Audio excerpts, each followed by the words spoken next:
नियुक्त किया गया हमारी सरकार की ओर से। मेंटल हेल्थ बच गया एक ऐसे प्रकार की दिमागी परिस्थिति जो हमें समझ में नहीं आती, लेकिन वो हमारे अंदर होती है।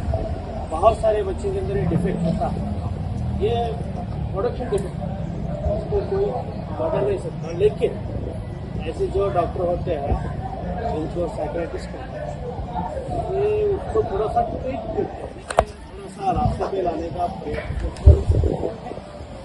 लेकिन अभी इसके कारण क्या है, बहुत सारे कारण हैं।